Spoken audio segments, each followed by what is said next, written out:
വേണ്ടിയായിട്ടോ. എല്ലാതും ഇതേപോലെ ആക്കണേ.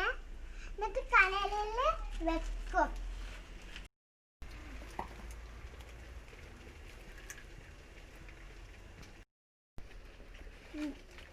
തിന്നാൻ നല്ല രസമാണ് കേട്ടോ. ഇത് ഞാൻ ഇവിടെ പകുതി വരെ വെച്ചിരുന്നു കേട്ടോ. അതിന്റെ മോൾക്ക് ഇടാട്ടോ. എന്നിട്ട് ഇതേപോലെ കിട്ടണേ. 5 മിനിറ്റ് ആകുമ്പോ ഇങ്ങനെ ഇടയ്ക്കിടയ്ക്ക് ഇങ്ങനെ മറിച്ചിടണം കേട്ടോ.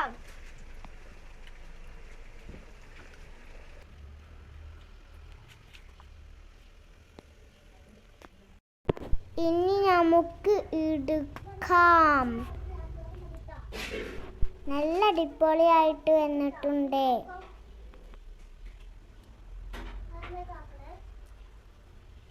ഇനി ചെറിയ പണിക്കൂടിയുണ്ട്. ഉപ്പും മുളക് പൊടിയും തേക്കാം.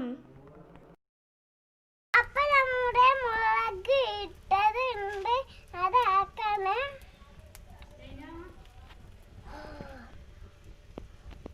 ഇതാട്ടോ. പിന്നെ മുളക് ഇടാത്തത് ഉണ്ടാക്കലുണ്ട് കേട്ടോ. നമുക്ക് ജസ്റ്റ് ഒന്ന് ചെയ്ത് നോക്ക്.